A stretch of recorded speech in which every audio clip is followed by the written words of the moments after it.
Hello everybody, and as you can see I am playing the, free-to-play launch of this game, Star Trek Online.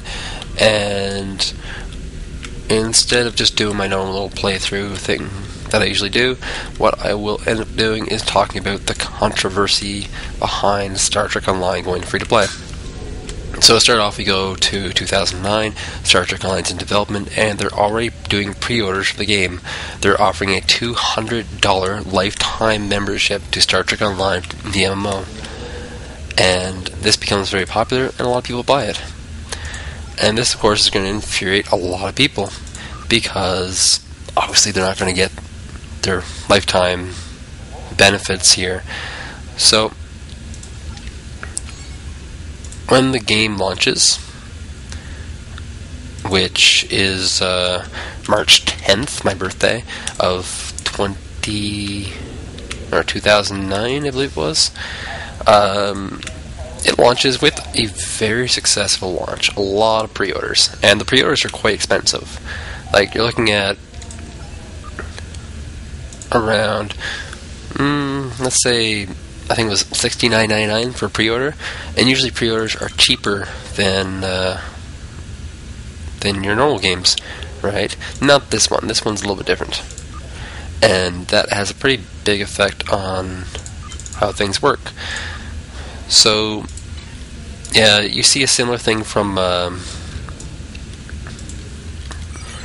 the Old Republic. They did roughly the same thing, and it kind of worked out for them as well. They got massive pre-orders. And yeah, about 2 weeks in, the price of the game gets adjusted to, I believe it was $39.99, which is damn near half.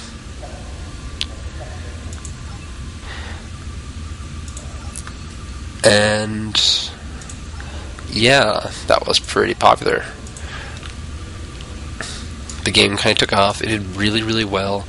It was kind of shocking, and yeah, all should be well, except for one problem. The game actually kind of sucked, and that was the big kicker to it. The folks at Stoked, S-T-O-K-E-D podcast tried to hype up the game as much as they could, but unfortunately they could not really polish a turd, as per se. After so long, after about a month, the game went down to, I believe, like $19.99, and yeah, it's hard to say, but it didn't do too hot, and so the price kept going down, and the game did really well by today's standards. It did like 1 million sales minimum, right? It was huge, and unfortunately that did not reflect so well because the franchise cost was massive. Like, you're looking at Star Trek, one of the biggest franchises of all time, and they are just not satisfied with just 1 million. And what's Starfleet Academy? Let's go down. And yeah, it kind of saw what was happening when, after the first month, the free month that you get the game, subscribers bailed. The game dropped to like less than 100,000, and that number would continue down to the end of the year. It's up to 30,000, and Cryptic Studios at this point was doing so poorly that Atari decided to detach itself from Cryptic Studios. It was felt that if Cryptic Studios did not find a buyer, that Atari would just close down the studio. So luckily, Cryptic found a buyer in Perfect World Entertainment, who make Perfect World, Forsaken World, and about 20-30 other free-to-play games. And it was felt inevitable that Star Trek Online would become free-to-play. Of course, when they become free-to-play, that means that you're basically going to punish people who pay money for it, which is unfortunate. And yeah, they did this, I guess, pre-play thing for people who've been with the game for a while, and it's actually a little bit silly, because you actually get everything that you had. Well, I don't really need this at all.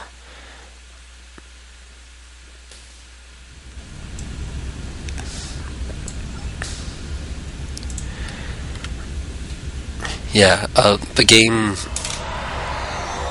it gave me my level, I think it's level 43 character, and it gave me my Klingon back. And I just made this brand new character just for leveling for this series, and the hell is this?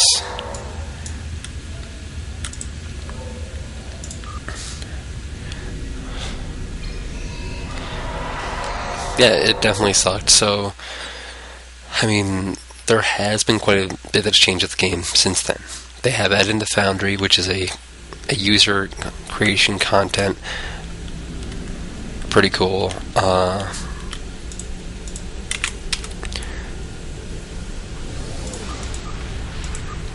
Let's see. What I have to do here. I receive a report that pulling out fire that is overdue. Space it may need assistance, please. I can't really remember how I do this. Oh, and there's difficulties? Cool, that's actually not bad. Unfortunately, I don't think I'm ready for it. Elite or advanced. Considering that I'm trying to look good in playing this. So, we'll go to full impulse. Hopefully that helps.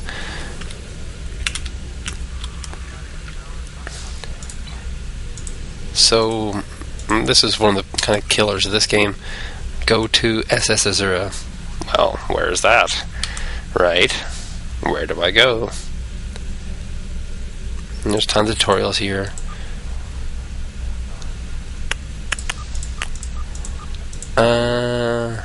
Right. So, I think for this series, when I do this one, I will be leveling this one up for a nice bit of the day. And I won't be recording everything. And from time to time, I will instead show streams of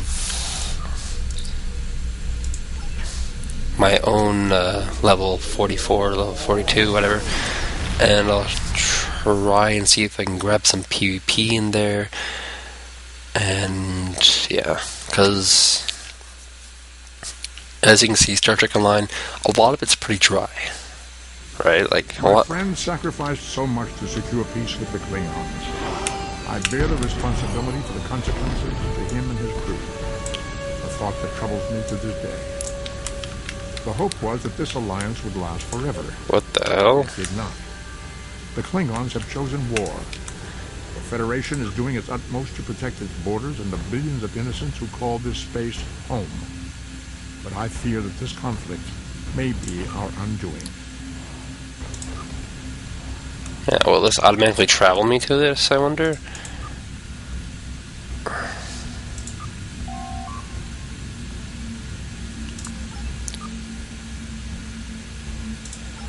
Okay. And that seemed to do something pretty good. Yeah. Okay, travel instantly to the starting point of this mission. That sounds good. Alright, so yeah, there's not too much in this game that is amazingly interesting. It's not like a fantasy game where you're constantly like shooting spells and magic. There's quite a bit of travel time, and this is warp speed, which you might remember from any Star Trek stuff. Sure, I'll rescue you. What did that do? Okay. And yeah, that's what warp speed looks like in the game, just fast travel between places, and as you can see by the number of ships that are in warp speed, a lot of people are coming back to play this game. I mean, the game did have 1 million sales. And, you know, not all of those were like the super expensive $70 game, and not all of those were the semi-expensive $50 game, or even the $30 game, or the $20 game, or the $10 game that eventually would appear on Steam. But still, it's a lot of people who purchase this game. And if you were a subscriber just before it became free to play, you get certain benefits. I should have, but I didn't really consider it at the time. Just kind of sleazing out and just putting in one subscription month to get a bunch of benefits. But I do have a bunch of cryptic points anyway that I can use for this. So these are anonymous signals. I can scan them when I get in range, but for now, it's battle time. So battle in this game is pretty simple. You have shields up here, and you gotta wear those down. So you have phasers. I have one in the rear and one on the front. And if I go sideways, I can shoot both of these. So once the shields are all worn down, which they're pretty close to, I'll shoot some of these little things here. What are they called? Photon missiles? Photon cannon? I can't remember what it's called. And as you see, he's going down much, much faster. So I can pretty much focus forward now, and he's dead. So, same thing here. As you see, I have shields myself, and my forward shields are kind of weak.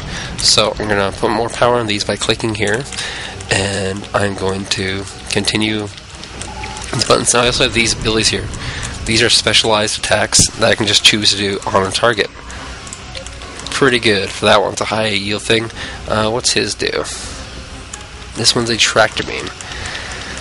So this one will slow him down, which is good right now. I'm going to slow him down and come in with some big spread torpedoes that will one-shot him. And these are these guys here. So a nice little combo breaker. Of course, you can't full impulse when you are in combat, or at least you shouldn't. So I'm just going to go check out this anonymous reading, because I think this is a part of the quest. That you're supposed to just find this, and I think this gives you something extra. Match the red. What the hell is that? That is totally new. Wow, that was actually pretty cool. So they definitely made some improvements to this game. There's some sort of mini game there. I didn't get too good of a chance to check it out, but yeah. Considering how many anomalous readings are in this game, that's going to be quite a bit. Now I'm above them, meaning that I can use both of these if I just rotate my ship properly. So, shields are down. I'm going to go in for Photon. So as you can see, these are key bindings that I made myself. I thought they'd be particularly useful. Yeah, they're not bad. But I like to be able to like A1 it up and shoot this crazy Photon thing. Insta-dead, target shields failed. These ships are obviously a lot weaker than me, so that's why this is a lot easier. And I'm just bang my key bindings, and PvP is going to be a lot of this stuff. Use these abilities. Like if you can tractor someone, control someone, especially Klingons who move very fast, you can own them pretty hard. Yeah, I have quite a few cryptic points to spend. I think I might have like 200 left. I've spent quite a few already just to kind of start, and I only have them because I did a lot of refer friend stuff, a lot of people, and I think I have titles to that effect, maybe, for this account. Let's see. Skills. Where are my titles at?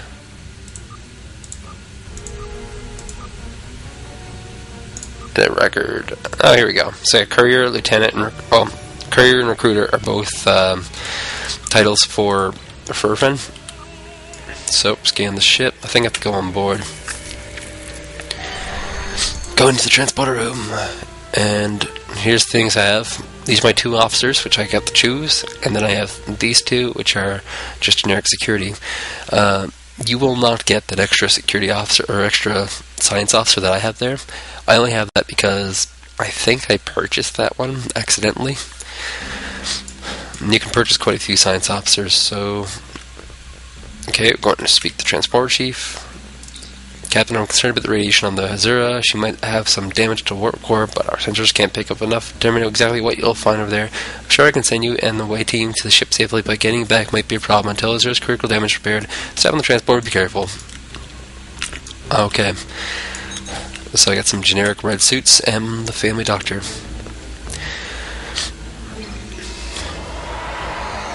You're not supposed to move during transport, you dick. That can cause all kinds of problems.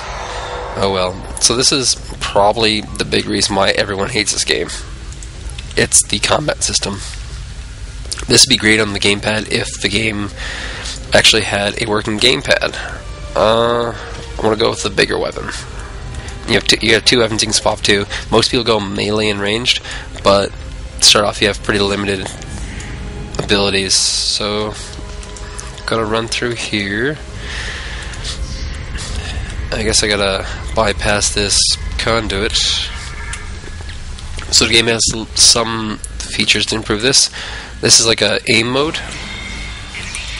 Well, kinda. So what I'm doing here is I'm just spamming these abilities down here. I have these two, and then I have, this is a kit, they're called. And what kits do is they, take items, why not? They give you a special set of skills that you can use. I want to take all these items. Why can't I take? And yeah, in this case, I have like the ability to throw a grenade. And I think I'll equip those items later. You can also equip items to bridge officers. How am I getting through there? There's gotta be... This is the one I turned off before. Maybe I'll go through this way? Can I? Yes, I can. Alright. Oh, there's a little dude down here. Scan crew member. The crew member is critically injured. You don't have the communicating. Alright. Can't transport the poor guy because transporters are down.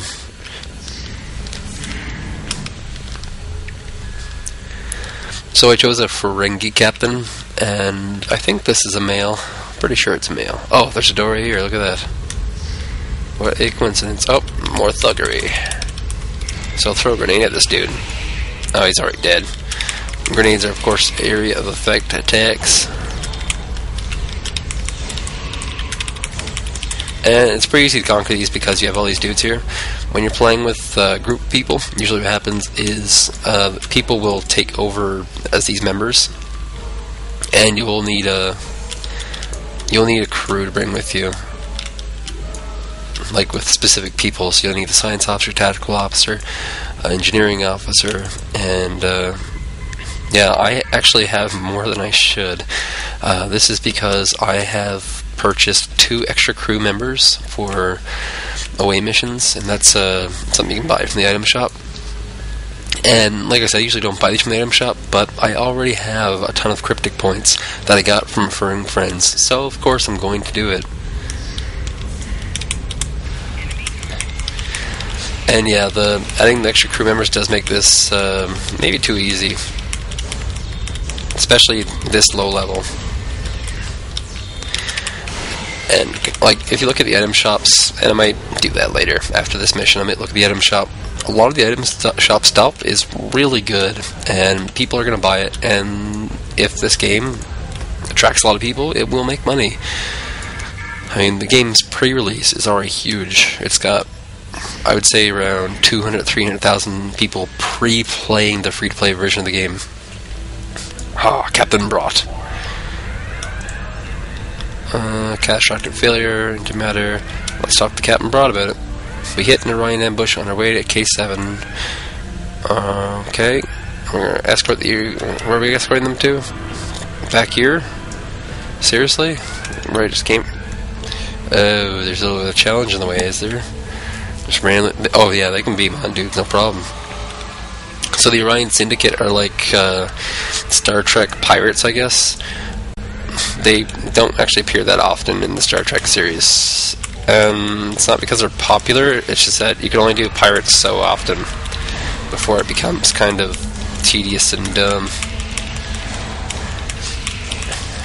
Oh yeah, I should be doing this thing, shouldn't I? For extra bonus damage. Oh, it's an item to take. I'll take that item. Small shield charge, why not?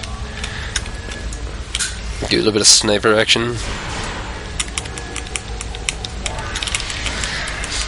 So yeah, you can see already the types here. There's like melee dudes running up, and then there's these ranged dudes going away. You'd think, oh, space game, everyone should use laser rifles, but actually no. In the Star Trek world, the Klingons use a melee weapon, and because Klingons use it, pretty much everyone uses it, and that helps tell the kind of orchestra of Star Trek, where you have on the one side a high world of technology, on the other side you still have simple people with simple ambitions. So pushing through, and this is easy because this is like, I've done the tutorial, and this is like the second or the first mission you do after the tutorial. So, yeah, quite a few improvements on this game already. I mean, a lot of the core bad things are still the same. Alec Baldwin is my ship. Don't think that I'm actually talking to Alec Baldwin.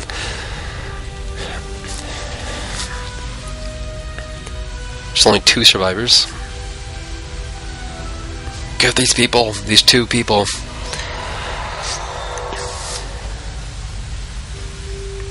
Yeah, as you can probably tell, I'm pretty excited about Star Trek. I love Star Trek. And probably like everyone who bought this game, they bought it because they love Star Trek. And, you know, it wasn't very popular amongst the MMO community. It got dumped on pretty hard. But it did better than Age of Conan, Warhammer Online, Aeon, and Rift. Despite being a far inferior game in every possible way on launch to any of those games. Riddled full of bugs. So now what do I gotta do? Use transporter. Why couldn't they just transport me with everybody else? Where's the bloody transporter? Oh, how inconvenient, alright.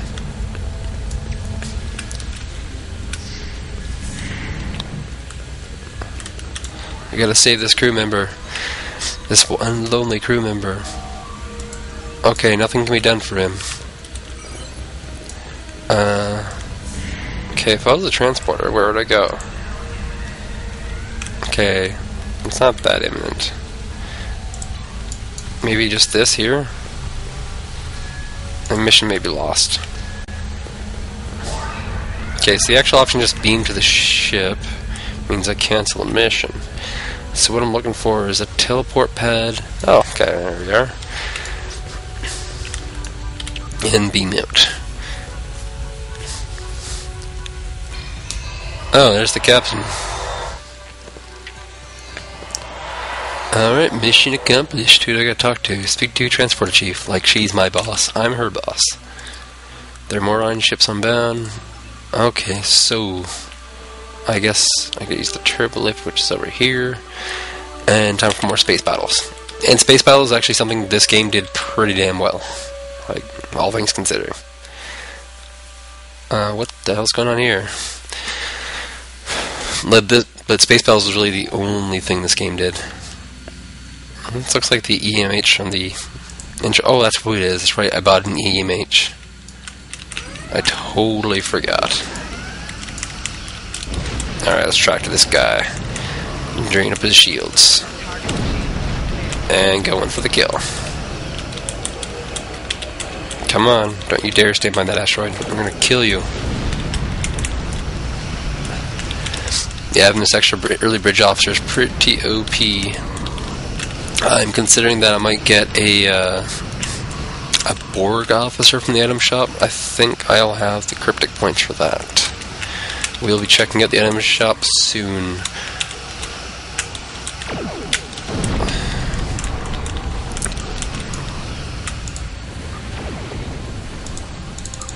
Oh, there's more ships here? Oh yeah, big one, Marauder ship. So yeah, they come in all sizes. This one gonna be a little bit harder to beat, and I'm gonna have to actually use maybe some gameplay mechanics. But his shields are going down pretty fast, mine are not. I'm gonna repower that one. When you repower one shield, it takes power from other shields. Okay, so his shields are getting pretty low. Coming, turn. And you see, like, certain stats are gonna be more important. Like, turning radius in this game is pretty huge. You can... he regenerates all his shields. With turning radius, you're going to have a pretty decisive advantage in firing multi-battery stuff. Later on, you're going to be able to develop your own ship, and you won't be so limited in just kind of weapons. Like right now, I have 3. I think the ship that I have on my air character has, I think it has 6, and the hotkeys get pretty crazy for it. Like you're looking at 6 hotkeys for that, then 3 for, or actually I think you have 5 bridge officers or something like that. Not really sure, but it's quite a few, and it gets pretty complicated pretty fast. Like the game plays pretty slow for a while, and it really takes a long time for it to really warm up. And that was, I guess, one of the kind of killers too. The other thing is like, oh, there's so many other problems with the game. Like it launched without Klingon side having campaign, or not campaign, a mission of any type. And yeah, that kind of sucked a bit. It really screwed a lot of people over, because basically when they designed the Klingon side, they thought like, oh yeah, people will really enjoy just only playing a gotta get out of here. People only PvP, but yeah, it didn't really work out that way. People were more into having a Klingon story, and just redundant Klingon PvP was really hard. The Klingon side was tiny. It was like maybe a tenth of the total Federation side, which is rare, because usually in MMOs, the bad guys are usually the most popular. And they also promised to eventually make a Cardassian side, but because of bad funding changes and stuff, they instead went with the Foundry, which would develop missions so that people would forever have content. What does he have to say? You saved my crew, Captain. I guess that's it. So we will depart the system and finish the quest. Okay. And that's the standard format for quests. You go do a space battle, go on ground. There's a lot of events like that. And they tried doing this two-pronged thing, and it didn't work out too well for them. So I'm not going to hail Starfleet. Instead, I'll get the item shop, the C-store. So it's broken. Okay, maybe I will turn the quest. What do I want? What's this? An engineering candidate. I want the... What do I get? All this stuff? I guess I do get all of it. Congratulations, Lieutenant. Oh, thank you, Spock.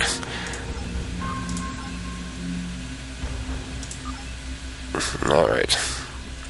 Never science officer. So anyway, item shop. What things can you get?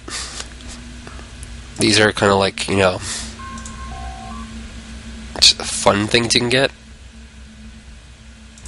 I guess we'll do one of these two. These are just kind of like, you know, gimmicky stuff. So, yeah. I guess I can't buy the Borg. There's a Klingon one for the Borg and a Federation one, and they have special abilities that are really powerful. And they have like a lot of these things where you can play different races or have different race bridge officers. And yeah, that's a big part of this. There's a lot of pets. The Joint Trill is probably going to be very popular. Klingon, not that popular, but it might be. I don't know. I have 2 cryptic points left, so we'll see what I can buy. Yeah, these are pet shuttles, and they just kind of fly around. They don't really do anything like that at all. You can buy ship types. And this is pretty expensive stuff, because these are really expensive stuff. This one's kind of weird. The NX ship registry, you just get NX in front of your name. It's really popular because, you know, the Enterprise ones had that. These are the expensive ships that you will have to buy at endgame because they're pretty powerful. And these are the Klingon ones, Comet class. And they just make really popular, like here's the Delta Flyer, which from Voyager. The Dreadnought class, the super advanced future one. This is from, I think, Star Trek, the third movie. I don't know where Exeter's from, or Exploration. I'm not that nerdy. This shows up all over the place, and that shows, like, these show up in just generic battles, generic ships. You can decorate your bridge. I think this is the bridge, right? Galaxy Bridge. Oh, it's a variant type. Gladius class. Yeah, there's lots of class ships here. So you can make appearance changes. You can make uniforms. This is kind of neat. I guess. I don't know. I'm not going to buy these. But there are so many uniforms they've had over the years, and so many different, I guess, variants of them. And you can pick them up for your own crew. These are purchasing bundles where you get stuff. So this is Enterprise, the TV show Enterprise, and this is the original series, TOS. This is the only weapon you get is the melee. This is the, it's actually Kalis' weapon, I guess. And this is the Krychok blade. You can pick up packs of duty officers, which is kind of cool. And it's kind of like a lottery type scenario. Like, you can get good ones. Purples are the ones you want. And these are rare or better. Better being the purples. Services. Yeah, this is what I got. 2 extra bridge officer slots. And that helps you quite a bit. Might consider that. I don't think it will, though. You get bank space, bag space, Captain Retrain token. I guess that would turn you from 1 to, it's like, I'm tactical, so I might want to turn to science. 2 ship slots. Yeah, you can only have so many ships at once as well. And yeah, these are legacy unlocks. I have these. So this here is the photonic bridge officer. This dude right here. I have that. I got that for referral. Here's a Tribble. It's a pet. I don't know what to do with it, but I have it. And I have these 2 titles. I got those. And I'm sure there's more that different people can get, but that's it. So that's the item shop. This is Star Trek Online Early Access. And I guess I will see you guys on the servers in, let's say, was it 2 days? 2 days. If you want to party up with me, you can leave a comment with your in-game name, and I'll make sure to try and find you. So until then, stay tuned, and I will keep these coming. Thanks for watching, and join in next time. I'll be doing this shit right here. Thanks for watching.